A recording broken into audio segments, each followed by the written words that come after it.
성경 말씀 마태복음 4장 7절입니다.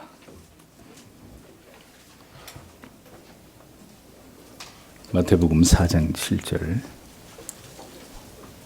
함께 읽겠습니다. 예수께서 이르시되 또 기록되었으되 주 너의 하나님을 시험치 말라 하였느니라 하신대. 오늘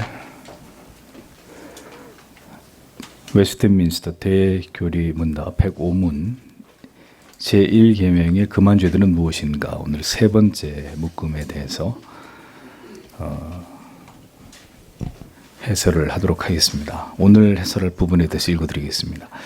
1계명의 금한 죄들은 무엇인가? 하나님을 시험하는 것, 불법적인 수단을 사용하는 것, 인간적인 수단을 의지하는 것, 세속적인 기쁨과 즐거움, 부패하고 맹목적이며 무분별한 열심, 미지근함, 하나님의 일들에 대한 무감각, 하나님에게서 멀어짐과 배교, 오늘 이 부분에 대해서 해설하겠습니다. 지난주에서 1계명을 계속 1계명을 통해 하나님이 금하신 사항들을 계속 확대해서 살펴보고 있습니다. 단순하게만 보이던 나 외에는 다른 신들을 내게 있기 말지니라에 대한 이 계명이 이렇게 상세한 부분들을 우리에게 금지시키고 있으며 이 모든 것이 하나님의 계명을 범하는 죄가 된다는 사실을 우리는 절대로 가볍게 여기지 말아야 할 것입니다. 하나님을 바르게 경외하고 섬기는 것이 아니라면 그것은 우리가 아무리 주장을 해도 결국 하나님을 향한 바른 믿음이 될 수 없음을 우리가 깊이 염두에 두면서 이제부터라도 하나님께서 주신 계명을 온전히 지키는 것을 통해서 하나님을 더 친밀하게 여기고 더 깊은 은혜를 경험하게 되는 계기를 우리가 하나님의 은혜를 통해 받기를 소망하면서 오늘도 이 교리를 생각해 보도록 하겠습니다. 제1계명이 금하는 것은 이어서 하나님을 시험하는 것이다 라고 설명합니다. 하나님을 시험하는 것이다. 하나님을 왜 시험하죠? 하나님을 인간과 같이 생각함으로 하나님을 대하기 때문에 하나님을 시험하는 어리석음을 범합니다. 가장 악하고 어리석은 것이 인간이 하나님을 감히 시험하려 드는 것입니다. 사탄 마귀가 공생애를 시작하는 예수님을 광야에서 고의적으로 악랄하게 시험했듯이 우리의 임의대로 우리의 설정한 어떤 문제 속에서 하나님이 이를 도와주시는지 해결해 주시는지 그렇지 않은지 이렇게 하나님을 시험하는 이 모든 일은 하나님을 우리에게 말씀하신 하나님으로 여기지 않는 죄입니다. 우리가 가진 가장 어리석은 생각은 하나님을 우리의 마음대로 생각하고 예측하고 파악하려고 하는 것입니다. 우리 마음대로. 전능하신 그 하나님을 인간의 좁은 생각 안에서 하나님을 우리 마음대로 생각하려고 하고 하나님에 대해서 예측하려고 하고 파악하려고 하는 거다. 사탄 마귀는 성전 꼭대기에 주님을 세우고 여기서 뛰어내림으로 하나님께서 천사를 보내서 그대를 지켜주는지 그렇지 않은지를 확인해 봅시다. 이렇게 시험을 했습니다. 그러니까 이러한 하나님을 향한 시험은 하나님을 지극히 가볍게 여기는 어리석은 일이라는 거죠. 우주 만물을 말씀으로 지으시고 오늘도 그 모든 것을 주관하고 계시는 하나님의 능력을 단지 한 피조물에 지나지 않은 인간이 그 하나님의 능력을 시험하려고 드는 것이 얼마나 하나님을 우습게 여기는 처사이냐 하는 겁니다. 우리가 충분히 할 수 있는 일을 하나님께 구하면서 그것으로 하나님을 증명해 보이기를 요청하는 것은 전지전능하신 하나님을 시험하고 그 하나님을 사람처럼 여기려고 하는 매우 악한 죄가 되는 것입니다. 어린 아이들을 보십시오. 아빠 힘이 얼마나 센지 궁금하단 말입니다. 그러니까 자기들은 도저히 들 수 없는 것을 아빠 보고 들어보라고 막 졸라댑니다. 아빠의 입장에서는 참 유치하기를 데 없는 거죠. 그렇지만 아이들을 위해서 아빠가 간단히 그것을 번쩍 들어 올립니다. 그건 아이들이 와 하고 아빠 힘이 이거라고 이제 그 유치한 거에 왜 아빠가 응답을 합니까? 아이들을 즐겁게 해주려고. 그게 아빠의 마음이잖아요. 아빠는 자녀들에게 그렇게 할 수 있습니다. 그런 유치한 아빠를 시험하는 요구에 응할 수 있습니다. 그러나 우리가 하나님께 그렇게 하나님을 시험하는 일은 허락되지 않는 일이다 라는 것을 분명히 알아야 할 것입니다. 뭐 이런 거죠. 예를 들면 오늘 선을 보는 형제가 키가 큰 사람이면 적어도 180 이상 되면 하나님의 뜻이요 나 이렇게 믿겠습니다. 하나님 그렇게 믿고 나는 오늘 선보러 나갑니다. 자매가 생머리를 길게 이렇게 기른 여인이라면, 이 여인이랑 결혼하라는 하나님의 뜻으로 알겠습니다. 이게 믿음이 좋은 걸까요? 청년 여러분, 이게 믿음이 좋은 거예요? 어린아이 같은 유치하고 어리석은 믿음입니다. 하나님이 왜 당신이 요구하는 그거에 응답을 해야 되고 그렇게 맞춰줘야 됩니까? 하나님이 왜 뭐 때문에?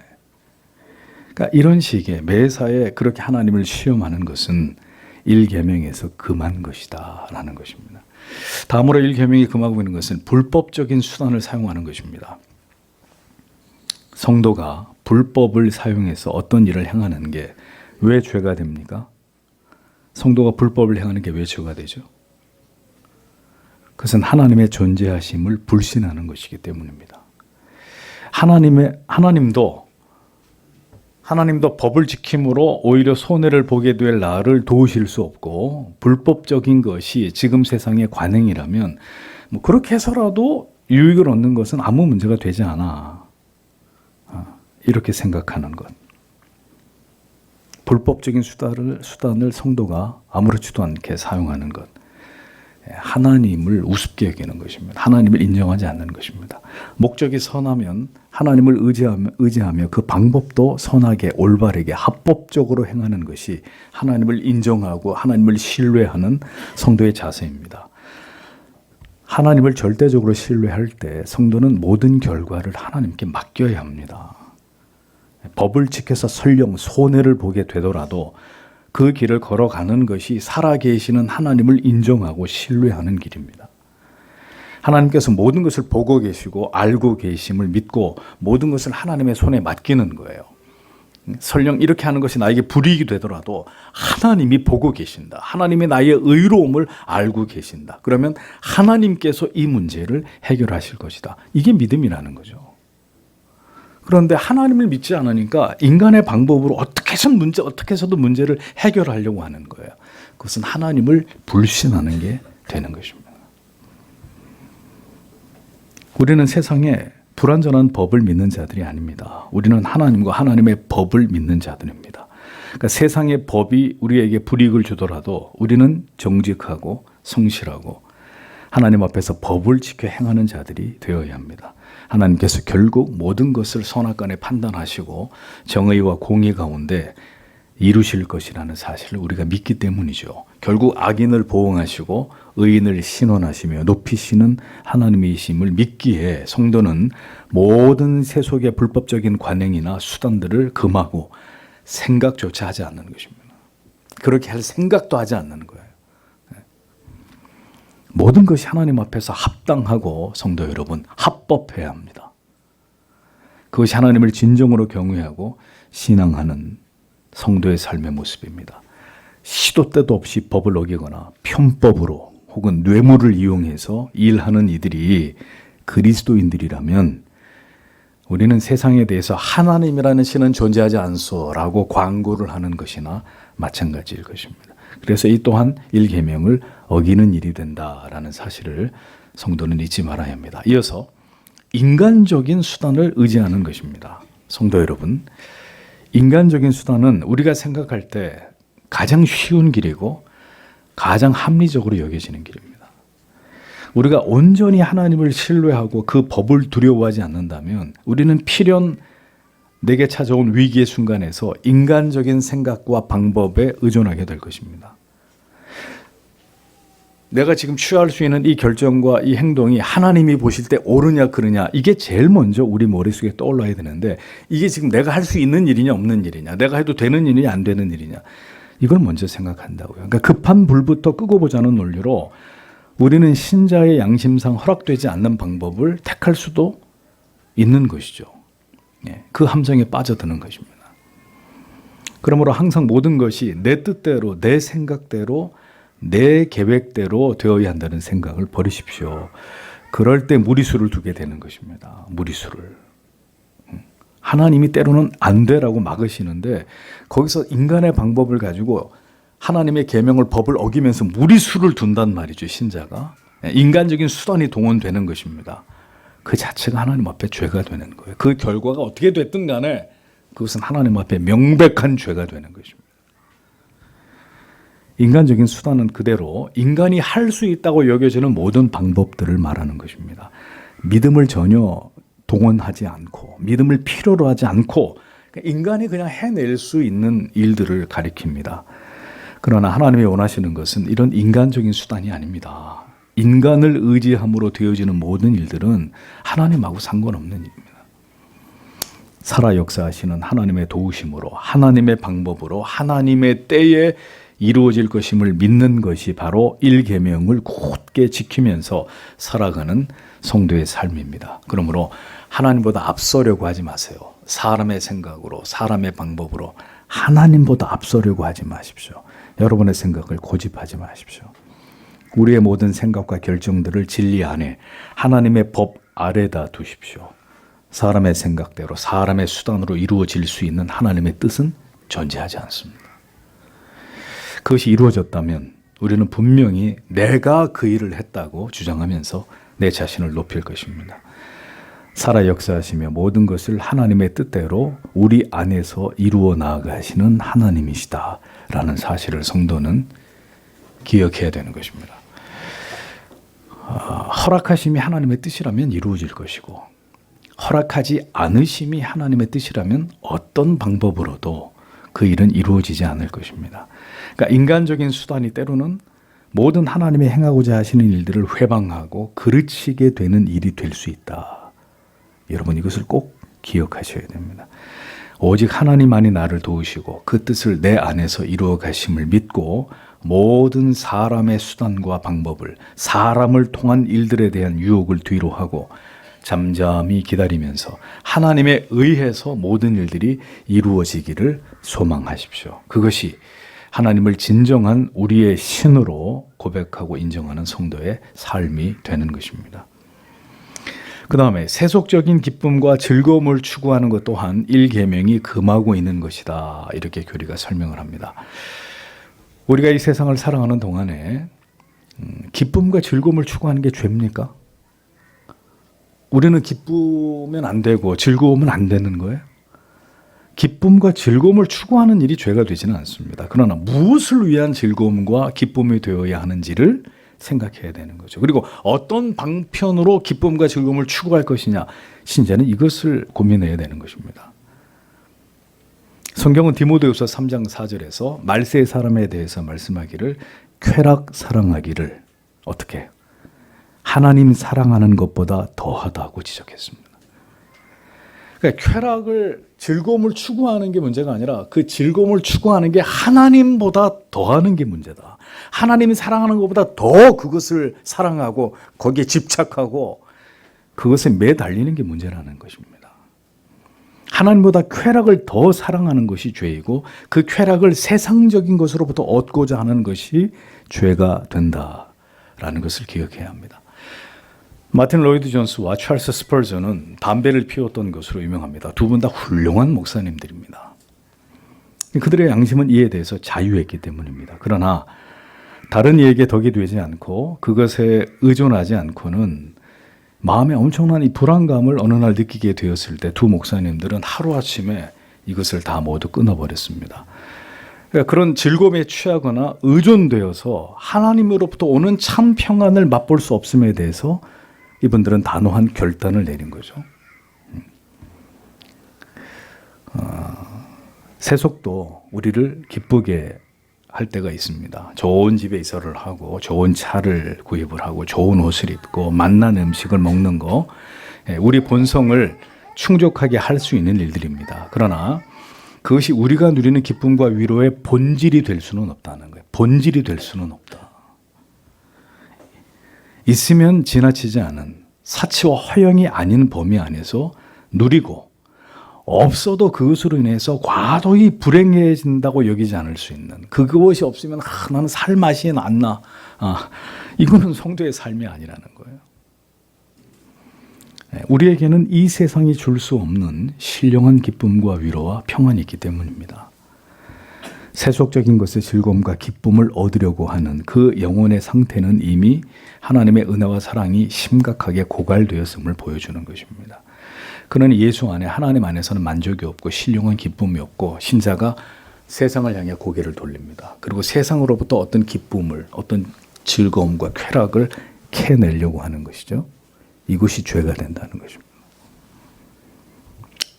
영적인 참 기쁨과 위로가 사라지면 그 자리를 세속적인 즐거움과 말초적인 유희를 추구하는 것이 차지하게 되는 것입니다. 영원한 가치를 통해서 참 위로와 평안과 기쁨을 누리면 세속적인 즐거움과 기쁨을 추구할 이유가 사라지게 됩니다. 비교 불가가 되는 거죠. 비교 불가. 오늘도 신령한 기쁨과 유희가 없는 그리스도인들이 세상이 주는 즐거움에 헐떡이는 것입니다. 그것을 찾아 헐떡이는 거예요. 진리 안에서 맛보는 진정한 즐거움이 없기에 세상이 만들어내는 지극히 유치하기 이를 데 없는 그런 쾌락거리에 기웃거리면서 진정한 즐거움과 기쁨도 아닌 것에 말초적이고 일시적인 위로를 갈구하는 것입니다. 얼마나 불쌍합니까? 그리스도인이. 모든 영혼의 참된 기쁨과 평안과 자유가 하나님께로부터 오직 하나님의 은혜를 통해 우리에게 부어짐을 불신하는 것 또한 1계명을 어기는 죄가 된다라는 것을 우리는 분명히 기억해야 합니다. 그래서 주일 예배가 모두 마친 후에 여러분들이 정말 오늘도 하나님의 말씀을 통해 귀한 은혜와 깨달음을 얻었다면 지체들과 그리고 사랑하는 가족들과 그 말씀에 대한 나눔을 하고 싶지 않을까요? 여보, 당신은 오늘 말씀을 통해서 뭘 느꼈어? 어떤 깨달음을 얻었어? 그걸 부부가 혹은 아버지와 아들이, 어머니와 딸이 함께 나눔으로써 그 영혼의 즐거움을 배가시키는 방법이 있는데 그게 참 성도의 주일 저녁의 그림이어야 되는데 집에 도착하자마자 세상의 품으로 뛰어듭니다. 습관적으로 TV를 켜고 여러 다양한 볼거리들의 우리의 눈과 마음을 빼앗겨 버리게 된다면 성도 여러분, 우리가 어떻게 이 세상을 등지고 하나님의 말씀과 계명에 순종하는 경건한 삶을 감당할 수 있겠습니까? 어디서 신령한 기쁨이 올까요? 그 신령한 기쁨이 없으니까 영화나 보고 드라마나 보고 세상 음악이나 듣고 맛있는 거나 먹으러 가고 그렇게 사는 거죠. 맛있는 걸 드시는 게 잘못됐다는 얘기가 아닙니다. 제 말씀을 오해하지 마십시오. 주일 저녁에 어떤 성도의 그 삶의 단면들을 딱 쪼개보면 주일 저녁에 집에 예배를 다 마치고 집에 갔을 때 경건한 독서의 시간으로 그 저녁 시간을 바꾸는 것입니다. 여러분들에게 습관을 그렇게 만드시는 거예요. 주일날 예배 드리고 와서 몸을 깨끗이 씻으신 다음에 주무시기 전까지 경건서적을, 성경을 보시면 제일 좋고 평상시에 시간이 없어서 못 읽으시던 경건서적을 읽으시다가 잠자리에 드신다든지 가족들과 영적인 대화를 나눈다든지 혹 교회를 오지 못한 지체에게 전화를 해서 오늘 무슨 일 때문에 못 오셨어요? 걱정이 돼서 전화합니다. 전화로 문안하는 시간을 가지시든지 이것이 진정으로 하나님을 경외하고 하나님을 사랑하는 하나님의 존재를 인정하는 성도의 삶이라는 것입니다. 다음은 부패하고 맹목적이고 무분별한 열심을 1계명이 금하고 있다라고 설명합니다. 모든 열심이, 성도 여러분, 모든 열심이 모두 하나님을 기쁘시게 하는 것이 결코 아니라는 것을 우리는 올바로 알아야 합니다. 그러니까 모든 열심을 내기만 하면 하나님이 좋아하시겠지? 이것은 인간이 만든 우상입니다. 하나님께서는 모든 열심을 기뻐하시는 분이 아니십니다. 성도 여러분. 부패한 열심이 있습니다. 또 맹목적 열심이 있습니다. 무분별한 열심이 있습니다. 이것은 모두 하나님 앞에 죄가 되는 것입니다. 부패한 열심이란 진리를 벗어난 열심입니다. 가증한 열심입니다. 누구처럼 바리새인들이나 서기관들이나 사두개인들처럼 자기의 이익을 위해서 하나님을 이용해서 하나님을 위한다고 하지만 철저하게 내 자신을 위한, 나를 드러내고 내 유익을 얻기 위한 이런 열심, 나를 드러내려고 하는 인간의 모든 사악한 목적을 가지고 행하는 열심은 모두 부패한 열심입니다. 하나님의 말씀을 따라 행하는 열심이 아니면 모두 악한 열심입니다. 오른손이 하는 일을 왼손이 모르게 하라. 열심히 해야 되는데 이 원칙을 가지고 하라는 거예요. 오른손이 하는 일을 왼손이 모르게 하라고. 모르게. 아무도 모르게 골방에 들어가서 기도하라는 겁니다. 아무도 모르게 도와주고.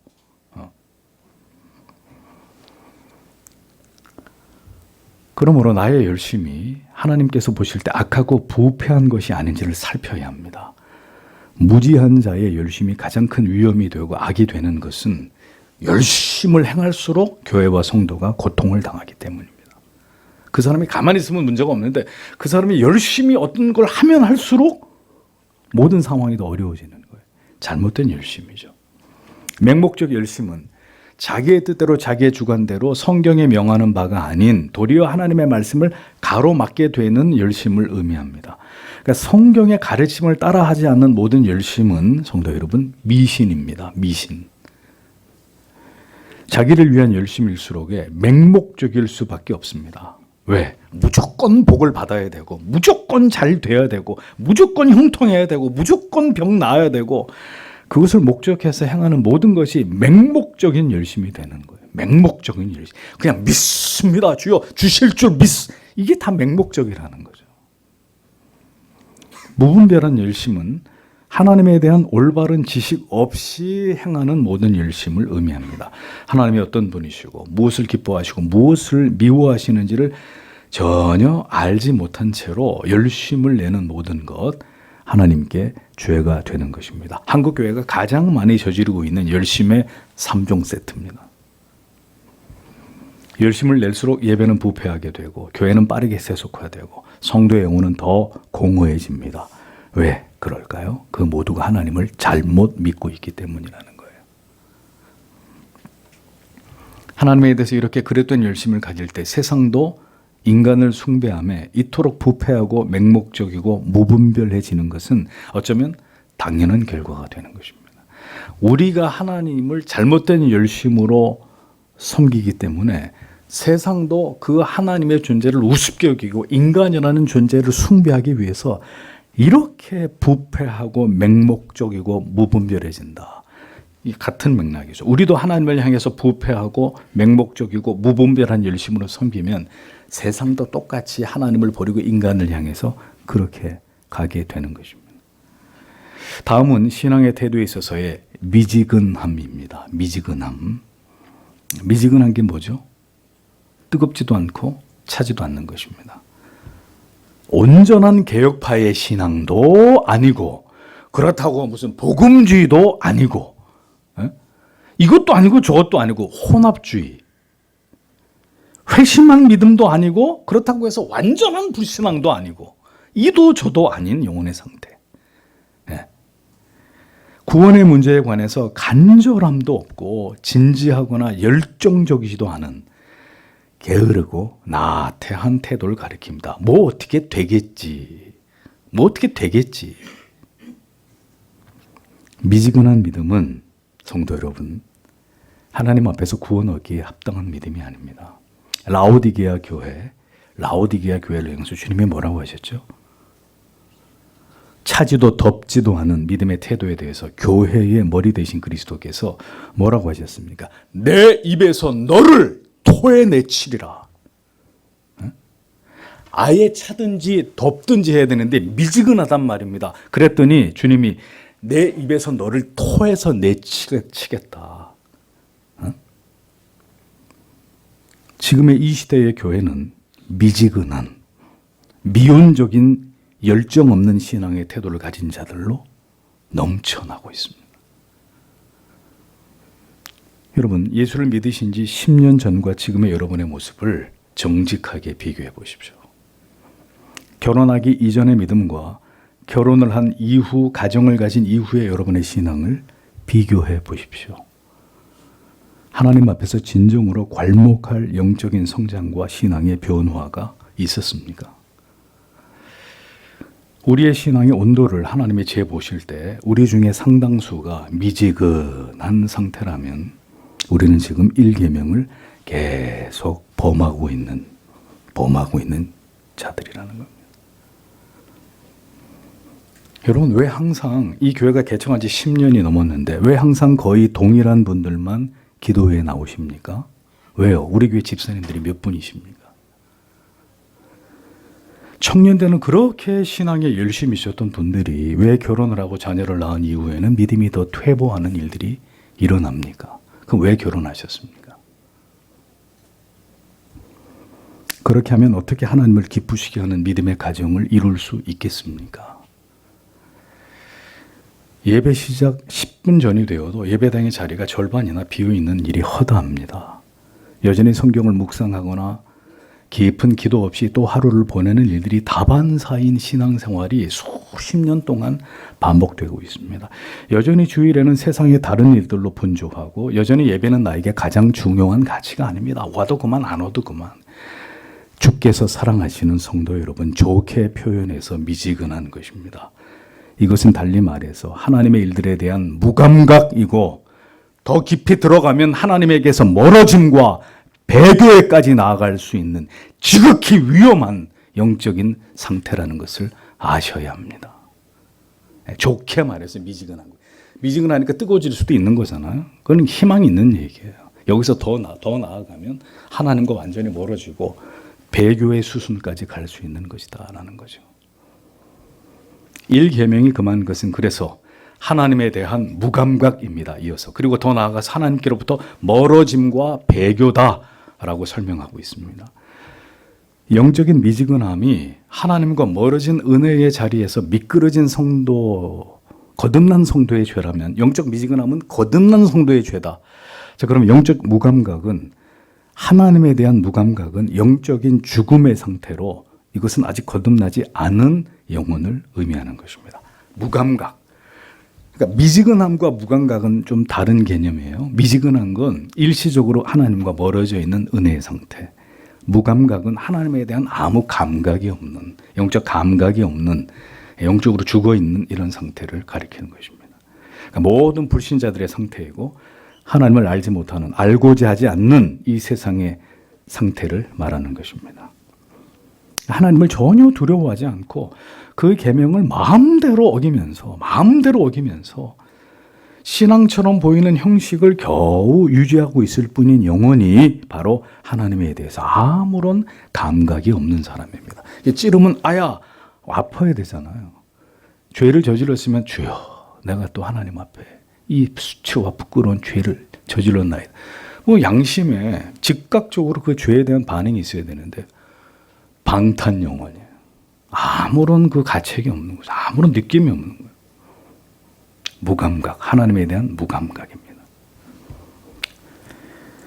감각이 없다는 것은 아무런 느낌과 감정이 없다는 것이잖아요. 여러분, 우리가 이렇게 길거리에서 마주 이렇게 지나가는 사람 보면서 어떤 느낌이 들어요? 어떤 감정이 생겨요? 그 지나가는 아저씨를 보고 어떤 느낌이 옵니까? 아니잖아요. 그냥 스쳐 지나가는 사람일 뿐이잖아요. 그 사람에 대해서 아무런 감정이나 느낌이나 생각이 들 이유가 없단 말이죠. 왜? 남이기 때문에. 네. 하나님에 대해서 남으로, 나와 무관한 존재로 여기는 것, 그것이 바로 1계명을 어기는 것이다. 네. 남처럼 여기는 거. 하나님 그걸 어쨌는데, 하나님 예수님이 뭐 어쨌는데 하고. 주님께서 사대교회를 향해서 뭐라고 하셨습니까? 살았다 하는 이름을 가졌으나 실상은 죽은 자이다. 죽은 자라고 하셨습니다. 교회 안에는 어떤 사람이 여기에 해당될까요? 경건의 모양은 있으나 경건의 능력은 결핍되어 있습니다. 주일에 교회에 나가서 1시간 예배를 드리는 게 그 사람의 신앙의 전부입니다. 수십 년 동안. 그에게는 기도의 능력도 없고 마음을 울리는 깊이 있는 진리의 깨달음이나 깊은 찔림으로 인한 뜨거운 회개의 눈물 같은 것도 없습니다. 그들의 삶에 있어서 신앙은 교회에 출석하는 정도같이 그냥 외면적인 형식과 행위만 전부입니다. 그러나 그들의 마음과 영혼 속에서는 성령과 어떤 교통도 일어나지 않습니다. 살았으나 죽은 자들입니다. 영적인 감각이 사라지면 이게 죄인지 죄가 아닌지조차도 구별이 안 됩니다. 하나님 앞에 영적 수치심 같은 것도 없습니다. 무엇이 하나님의 영광을 위한 삶인지, 모든 신앙 안에서의 개념과 원리들이 존재하지 않은 채로 그저 습관을 따라 관성적으로만 종교의 형식을 유지하고 있을 뿐입니다. 자, 그러한 삶 자체가 1계명을 어기고 있는 삶입니다. 결국 하나님과 점점 멀어지게 될 것이고, 결국 향기 없는 조화처럼 혹은 맛을 잃은 소금이 되는 것이고 불이 켜지지 않은 오래된 조명 같은 이런 종교인이 되는 거예요. 알맹이가 없는. 하나님과 멀어지고 이제는 신앙의 고백까지 상실하게 되고 결국 배교에 이르게 되면 그가 결국 하나님의 자녀가 아님을 증명하게 되는 것입니다. 결국 교회를 떠나게 되고 예배를 폐하게 되고 모든 신앙의 자리를 완전히 이탈하게 될 때 이것은 곧 배교가 되는 것입니다. 여러분, 신자도 거듭난 신자도 일정 기간 동안 백슬라이딩, 침체에 빠질 수 있습니다. 영적인 침체에 빠질 수 있습니다. 뒤로 미끄러질 수 있어요. 그러나 그는 그 침체 속에서도 주님을 바라봅니다. 이것은 아닌데, 이 모습은 아니지. 내가 지금 이러고 있는 것은 이건 절대로 주님이 기뻐하시는 게 아니지. 나는 돌아가야 돼. 이렇게 살 수는 없어. 하나님을 절대로 완전히 버리지 않습니다. 신앙이 미지근해지고 하나님의 일들에 대해서 무감각해지는 영혼의 상태를 그래서 신자는 두려워해야 합니다. 만약 여러분들의 영혼이 그러한 경우라면 신속히 목회자와 상담을 해서 다시 내 신앙이 회복되기를 적극적으로 모색하셔야 합니다. 그러려면 모든 은혜의 방편들을 붙잡으시고 말씀을 듣고 보는 자리로 나아가시고 그래서 기도할 동력을 회복하시고 다시 하나님을 가까이 하는 경건한 삶을 되찾으셔야 됩니다. 예수 그리스도의 복음이 그의 영혼 가운데 선명하게 울려 퍼져야 되고 이를 통해서 그의 영혼을 소스라치듯이 깨우시는 이런 성령의 역사가 그의 영혼을 강타하도록 그렇게 하는 일들이 그에게 필요합니다. 그러면 다시 그의 영혼은 깨어날 것이고 다시 그리스도 안에서 생명력을 회복하게 될 것입니다. 신앙에서 가장 그랬던 태도는 이런 모든 영적인 상태, 내가 점점점 지금 내려가고 있는데도 거기에 미온적으로 대응하는 거예요. 미온적으로 대응하는 거예요. 아무에게도 알리지도 않고 제가 지금 이렇습니다. 지체들에게 교제하면서 저를 위해서 기도해 주십시오. 목사님 제 상태가 이렇습니다. 아무에게도 이야기하지 않고 자기의 영혼의 상태를 방치하는 거예요. 그렇게 되면 1계명을 계속 범하는 죄를 짓게 되고 신앙이 회복되는 길은 더욱 요원해질 것입니다. 언제나 길 잃은 양을 찾아 다시 우리 안으로 인도하기를 원하시는 주님이십니다. 다시 하나님과 무너진 관계를 회복하고 열렬하고 간절함으로 그리고 친밀함 속에서 하나님을 신앙하고자 하는 성도가 되셔야 합니다. 왜? 하나님도 그와 같은 마음으로 우리를 오늘도 바라보고 계시기 때문입니다. 그것이 진정으로 주의 율례와 법도와 계명을 지켜 살아가는 성도의 삶입니다. 주께서 오늘도 우리 자신의 신앙의 모습을 이 진리를 통해 이 계명의 설명을 통해서 비추어보게, 우리 자신을 비추어보게 하시고 우리 모두 올바른 믿음의 길로 하나님의 계명을 올바로 지켜 행하는 성도의 삶으로 하나님께 영광을 돌리는 이러한 삶을 하나님 앞에 살아가도록 다 함께 하나님 앞에 간절히 기도하도록 하겠습니다.